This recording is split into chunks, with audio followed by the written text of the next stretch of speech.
This podcast episode is made possible by wowdigital.com, your trusted partner for nonprofit and charity website and design.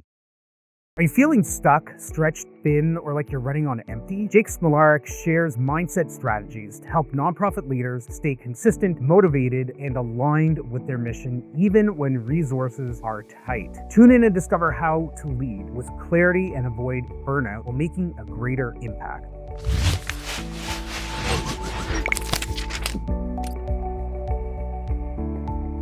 Welcome to the Nonprofit Digital Success Podcast. I'm your host, David, and in this episode, we're going to be talking about high performance, avoiding burnout, creating unstoppable momentum, and I've got Jake Smolarek here with me to talk through all of this. Jake is a brutally honest, high-performance coach, helping entrepreneurs and professionals and nonprofit executives level up through frameworks like no 0% days and 10-80-10. There's no fluff, real growth. And here's a fun fact. He's known for dropping truth bombs with a smile and pushing people just outside of their comfort zone, which in my opinion is one of the ways that we learn and grow as people in our roles, in our families, in our personal lives. Jake, welcome so much to the show. Thank you for being here.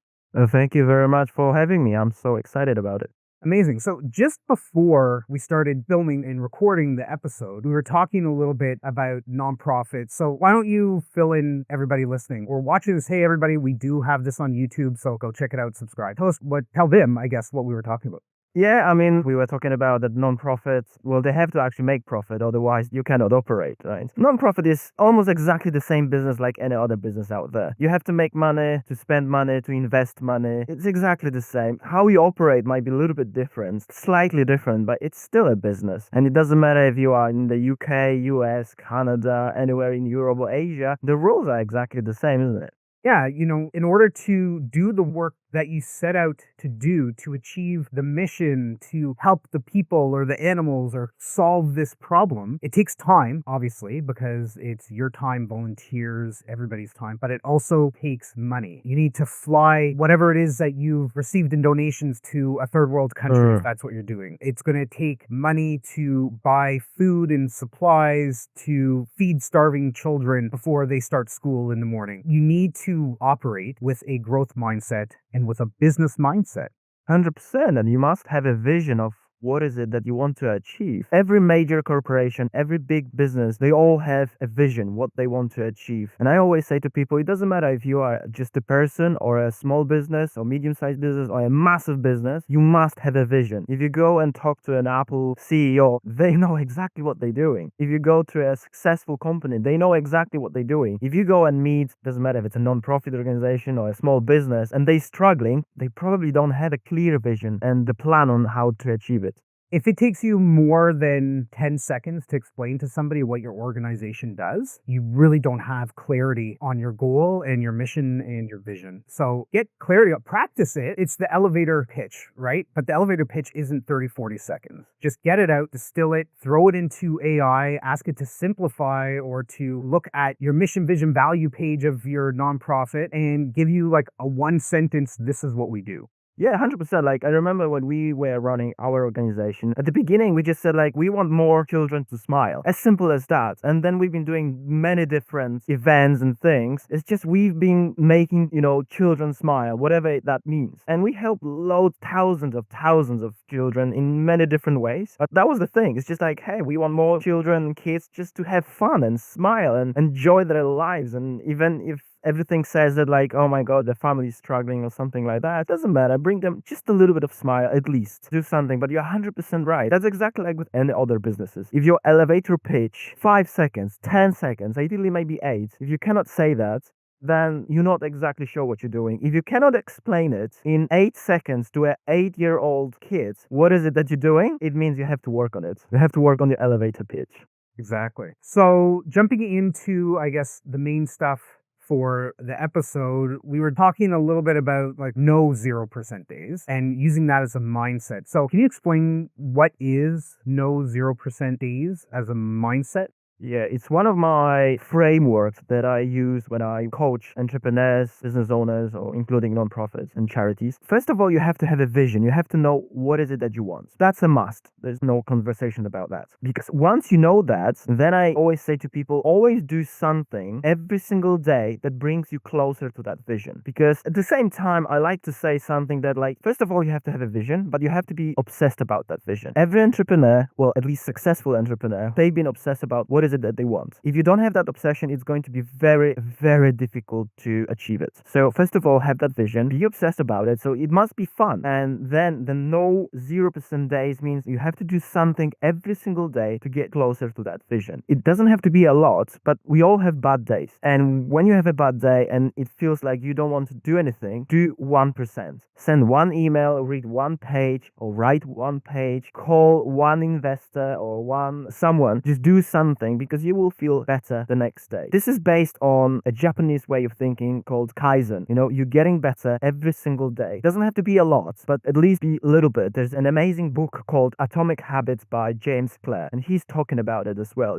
It's just those everyday small habits, not big habits, small habits. And because those percentage, they add up, and people usually, they overestimate what they can do in a month, and they underestimate what they can do in 12 months. And those small percentage will add up. 12 months from now, if you add up all those little percentage that you actually did it when you didn't feel like it, they will make a massive difference. It's a difference between succeeding or non-succeeding. I love the idea of that. One of the things that we do ourselves in the agency at Wow Digital, that we also do with our nonprofit clients as well as nonprofit consultants that we do mentoring and coaching with, is we sit down and we do annual strategic planning, but we also do quarterly strategic planning. And then we use the Entrepreneur Operating System, EOS framework. We break things down into one of 4 areas. What is your focus for this quarter? What are 3 big projects that you can do to help you achieve your goal for the quarter? And then every other week, what are you going to do to get closer to getting that done for this quarter? And it's a very similar approach to what you're saying, right? So a nonprofit, if your goal is to raise this quarter $25,000, $300, whatever that is, what do you need to do? Do you need to do some outreach and try to get some corporate sponsors to help? Figure out the plan, figure out every step you have to do, and then plan it out. Just do the work. Yeah, 100%. And it's not that difficult as it sounds. Fun fact, usually working with bigger sponsors is easier than working with those small ones. Because I remember, like, today, it was so much easier working with someone who gave us 100K or 50K. It was so much easier to work with those bigger players rather than working with someone who gave us 500, because their expectations were like crazy. I just gave you $500 and I expect this and this and this. And then when you work with someone who gave you 100K, they were like, yeah, chill, don't worry about it, that's all fine. We just want to help. And that's because we treat them like clients. I said, this is our clients, because we are a business and this is our clients. And I like using the Pareto principle, which is the 80-20 rule in any business. 20% of the clients will bring you 80% of the money, and the opposite. 80% of the clients will only bring you 20% of the time, but they will take you 80% of your time. So don't work with those people. Sometimes, to visualize that, it's so much easier to sell a car for £150,000 rather than for 15,000, because those people who've got the money, they don't worry about small stuff. People who don't have the money, or they have very little money, they really worry about that, because if someone has got millions and they will give you 100K, it's just 1%, maybe even 0.5% what they've got. If someone has, I don't know, $2,000 and they will give you 500, it's 1/4 what they've got. That's a completely different thinking. Absolutely. It's a matter of perception of the Correct. overall value and return on investment. And somebody who is willing to give to you, that's amazing. But if they don't have a big enough budget and they're giving you a chunk, their expectations are that they're going to ask or want more. So be extremely clear as a nonprofit. What are your donation levels? And then what are people getting for that? So then when you do go in for the ask, if they have $50, $500, $100,000, they know with extreme clarity what it is that they're going to get for the money. And that's going to avoid a whole bunch of haggling and I was expecting this and you didn't deliver on it, give us the money back. Like, it's wild what actually happens out there when you get into the donation scene. So you mentioned the 80-20 80-20 rule. It's a great rule out there, but we also understand, or I understand, that you have a 10-80-10 rule. So let's talk about that. What is the 10-80-10? How could it be used to help maybe manage volunteers or committees or boards to help keep momentum and things moving forward?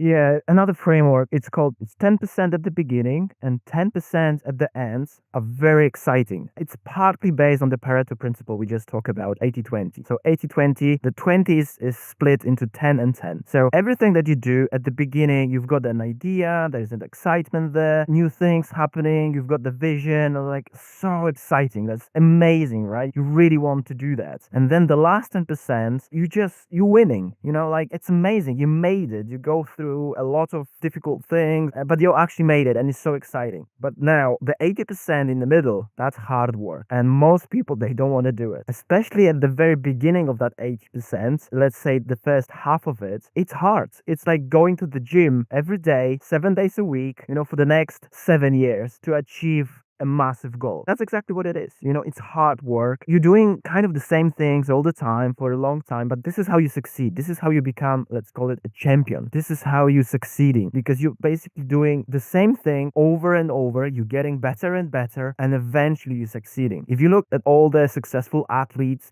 sport people, it's a repetition game. You're doing it over and over again, and then, one day they call you, oh my God, you're so lucky. Overnight success usually takes anything between 3 to 10 years. We only see like about 10%, maybe 5% of the iceberg. We see the top, we see the successes, we see the Instagram stories, like, oh my God, this guy or this lady, they succeeded, but we don't see everything that is behind the ugly stuff. We don't see that. And this is where we have to stick to it. Unfortunately, most people, they kind of fail in the first half of the 80% and they go back to the first 10% because that's where the excitement is. So the rule is make that journey, make that 80% in the middle fun. Make it as fun as possible. I always say to people, yes, I do believe in discipline. Discipline is a must, but make that discipline fun because this way you will actually do what you have to do. When they say like, actually, it's not a destination, it's the journey. But more often than not, people connect the dots, as Steve Jobs said, looking, into your past, and you're like, oh, now it makes sense. But think about the future. What is it that you want to achieve?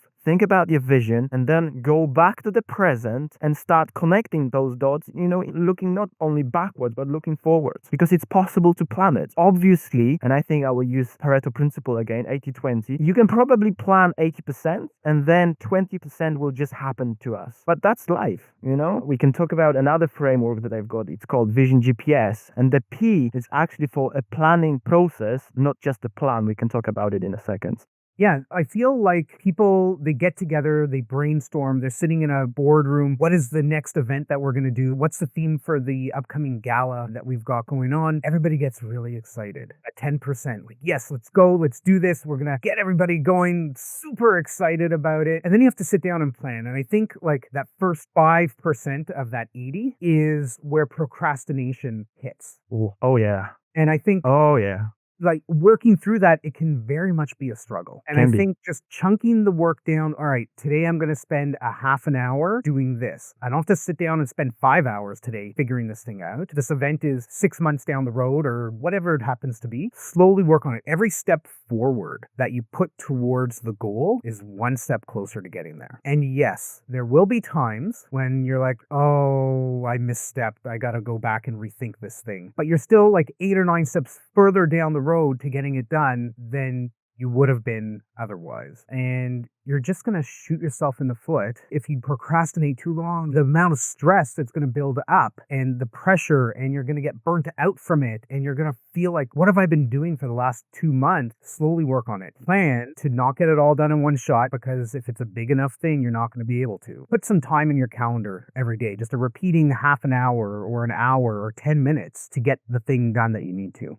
Yeah. Use your schedule. I always recommend become a master of your schedule. Just be careful. Make sure that the schedule is becoming a master of you, because it happens sometimes to people. I like giving example. I have people coming for some mentoring or coaching to me, and I would ask them like, okay, what's important to you? Oh, traveling, for example, is important to me. So I would ask, okay, so how many trips are in your schedule for the next 2 years? And they would say like, well, not even one yet, because I'm still like, obviously traveling is not important to you. You see, we all procrastinate. And don't take me wrong, I used to be a master of procrastination. I was so good at procrastination. I could teach it. I was so good. And then I realized that everybody procrastinates. It's just successful people procrastinate on minor things, and unsuccessful people, they procrastinate on major things. That's the difference, you know? As successful people do the things that they must be done, and unsuccessful people, they avoiding those because they feel big. There's a beautiful book called Eat That Frog by Brian Tracy, when he's talking about like time management and stuff. It's just like, you don't have to do everything in once. If you have an elephant to eat, just eat it chunk by chunk. As simple as that. That's why having that vision, that long-term planning thing is so important. Exactly as you said, in the first 5% of that 80, that middle, that messiness is dark. You don't even see the light at the end of the tunnel. You don't even see the tunnel yet. That's why having a vision that will push you during those dark hours is so important, because another great book, Start With Why. Why are you doing this at the first place? It will help you to go through that first 5-10% of that 80%, because once you get in the middle of that 80%, you're starting seeing that light at the end of the tunnel. It's just like, oh, okay, it's tough, but we're kind of used to that toughness now. It's just like, it's fine. It is what it is. Let's go through it. Just go to the gym. And sometimes, again, no 0% days. If you don't feel like going to the gym, I would suggest just go to the gym, but don't exercise. You know, just go there, tick that you went to the gym and go back home. More often than not, if you go to that gym, you'll be like, okay, I'll do 5 minutes or 10 minutes. And even if you only do 10 minutes or 5 minutes,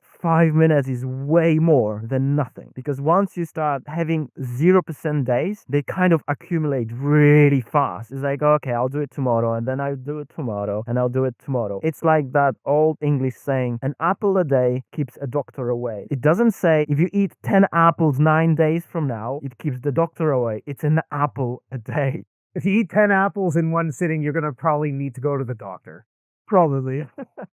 One of the little tricks that I use my calendar for everything, because we've got like a Calendly booking on our website. And if I don't have things in my calendar, somebody is going to book a call at a very bad time that like I need to do other things. And one of the tricks that I do is when I put a task in there, like I need to do some social media something, or I need to put a proposal to get whatever it happens to be, right? When I put in my calendar and I'm like, all right, this isn't due for a week, but I'm going to work on it today. If something comes up and I need to move that, I'll find another spot, I'll move it. I'll put an asterisk in the title of the calendar event, so I know that I've moved it once. If something comes up the next time, if I have to move it again, I then start asking myself why. What is stopping me from doing this thing? And then I go through, all right, is there a reason I don't want to do this? Is this way too early? Is this something that should be next week because it's something for like a month from now? Is it something that I should be doing? Or is there somebody else maybe in my team that could be doing this? Is this thing even important at all? Should we just like delete this and forget we ever thought about doing this thing? So I think it's important that you hold yourself accountable and be honest with yourself around what is it and what's stopping me from doing this. And more often than not, it's just a psychological barrier that we need to break through to go, okay, I'm going to do this now.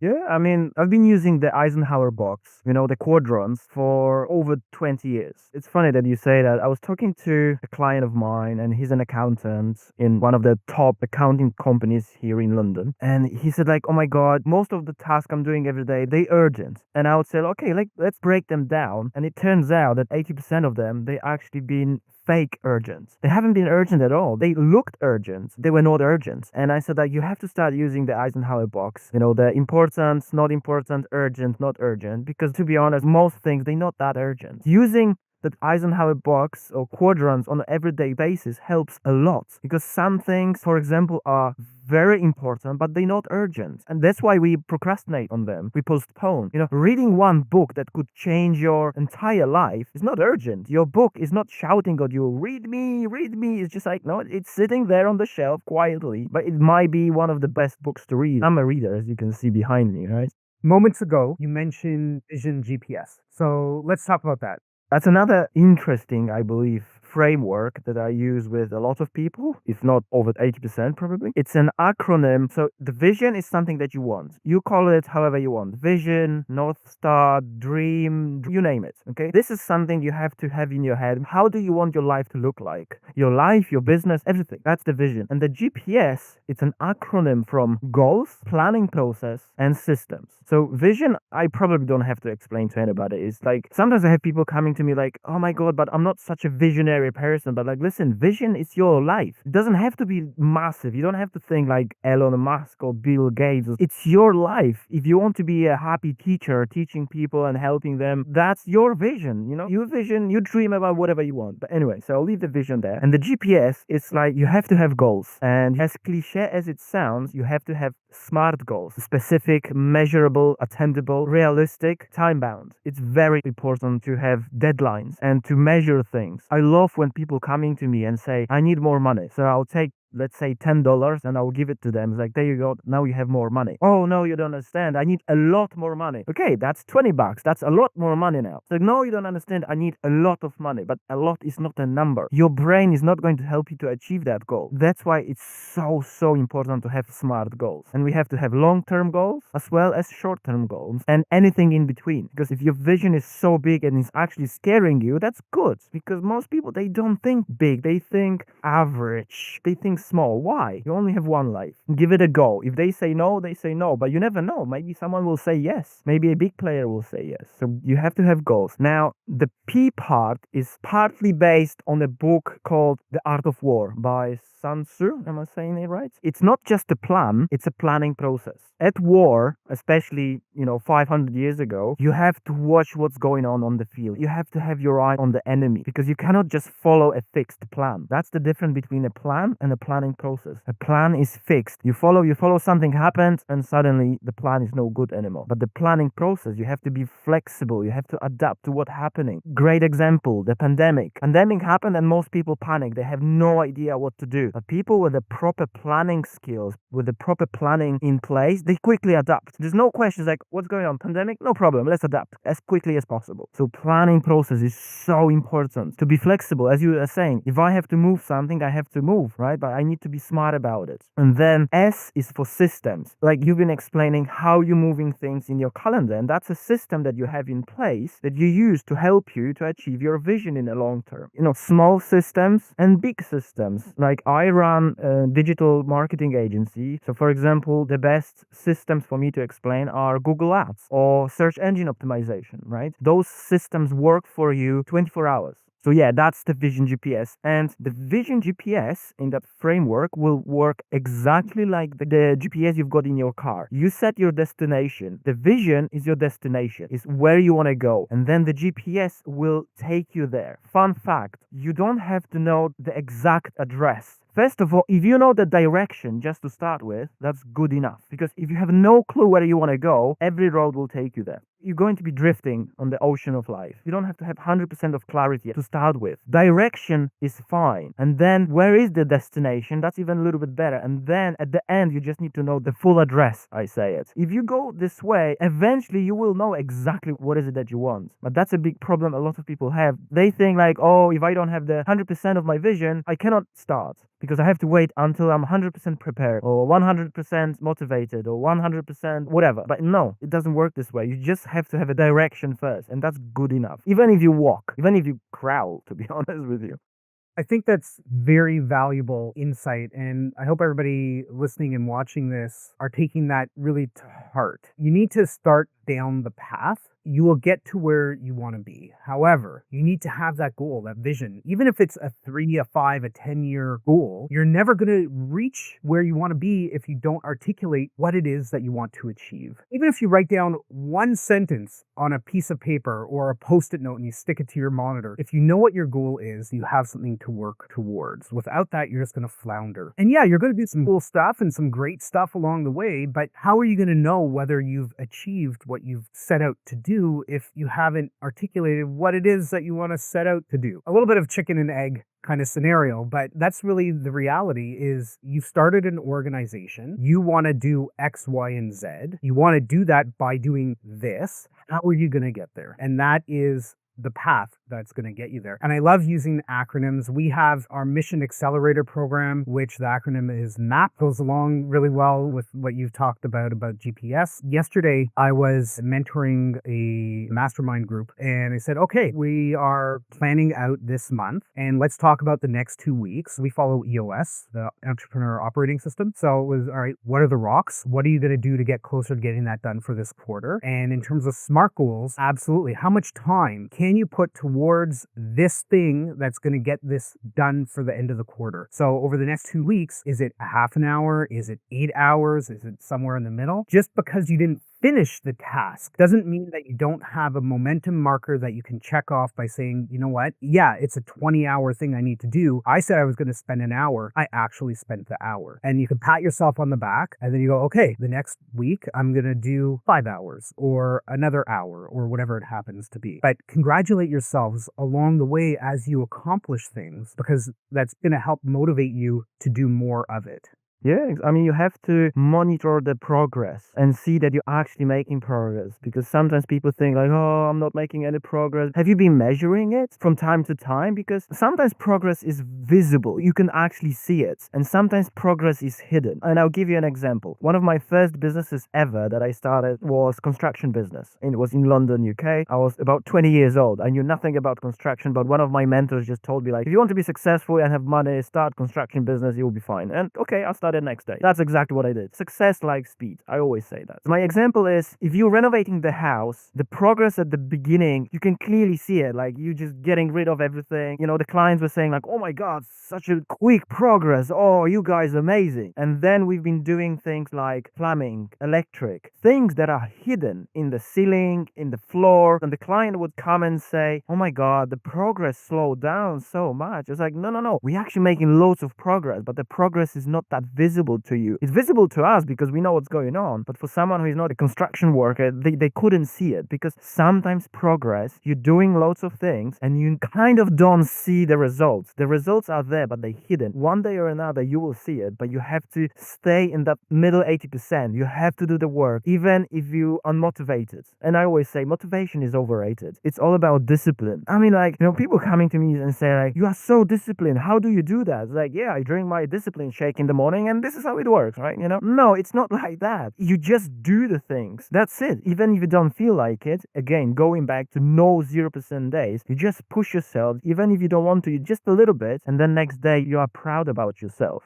Yeah, you know, think about Nike. Just do it. If you have to write that down, and I have on my desk at any point in time a stack of, I don't know, 8 or 10 Post-it note hats. I've got them right here. I've got like a whole bunch of different colors. I will write something down if I need to remember it, and I'll put it on my monitor. And every day I'll look at this thing and go, this. And for me, that helps. Maybe it'll help for the folks that are listening. Just write it down, whatever it is that you need to focus on. There was a point in time where there was something in my business that I needed to focus on in order to grow. I had this Post-it note on my screen for like a year and a half, reminding me every day, I need to do this, I need to do this, I need to do this. And it worked. Jake, amazing conversation, fantastic insights. I've gotten some stuff that I'm going to take back to my team, and I'm going to have conversation with our clients over here. So thank you so much for being here, talking about mindset, motivation, and, you know, getting around that. And I think there's some really great tactical advice here for sure that people will be able to leverage, to improve, and to implement to get themselves moving forward, or to get their teams moving forward, or their organization. So thank you so much. What I want to do is ask you to issue a challenge to everybody listening to the show. So what is one thing you want somebody to do starting today? I want you to ask yourself one very simple question, and as cliche as it might sound, it's probably one of the most important questions you will ever ask yourself. And the question is, what is it that you actually want from your life? And sit down and write down the answer. Don't think about it. Sit down, take your time as much as you have to, but actually be honest and answer that. To be honest, it's not actually easy to say what is it that you want, because it's basically I'm asking you for your vision. And some people, they are not sure. And I'll tell you a little secret. We all have it in our hearts somewhere. But for some people, it's so dusted, you actually have to dig for it. You know, it's so deep inside, but we all have it. When we all were kids, we were dreaming big dreams. I want to be an astronaut, and I want to be an entrepreneur. I want to be like my dad and run a business and do crazy stuff. And that was amazing. And then we grow up and people say no to us all the time, and we kind of stop dreaming. Why would you do that? Ask yourself, what is it that you want from your life? Sit down and answer it honestly. And this might actually change your life. If you felt the desire after going through that exercise that Jake is asking you to do, write it down, put it in an envelope, put it away, and open it in 6 months. Open it in a year from now. Open it in 3 years from now. And go, is this still true? Or did I get there, right? What is the next step? What is the thing that I need to do to get there? Jake, if anybody wants to get in touch with you, what do they need to do? Well, probably the simplest thing is to Google my name, which is Jake Smolarek, or just go to my website, jakesmolarek.com. Send a quick message and maybe we can, sit down in person or over the Zoom and have a chat. That's it. Awesome. So anybody going and you're like, how do I spell Smolarek? Just come to our show notes page. We'll have a link right there. You also have an offer for a free consult on your website, right? So people should definitely connect with you and get some thoughts, advice, and direction and see how you might be able to help them. Yeah. I always offer a free initial consultation session to anyone who will come to me. There is a verification process at the beginning because I only work with serious people who want serious results. I don't work with fluffy people with zero vision and stuff like that. So if you don't have any vision, you have no idea, do the homework first and then come. So you're not going to waste your time. I want to honor your time. Take your time. But yeah, if you know what you want, or more or less you know the direction or destination where you want to go, but you're struggling to start, let's have a conversation. It's free of charge. I don't charge for it. It can take up to even 2 hours. Some of those conversations took me 4 hours of my time. I don't charge it, and some people, they were like, oh my God, this is mind-blowing. Yeah, I know. I'm good at what I'm doing.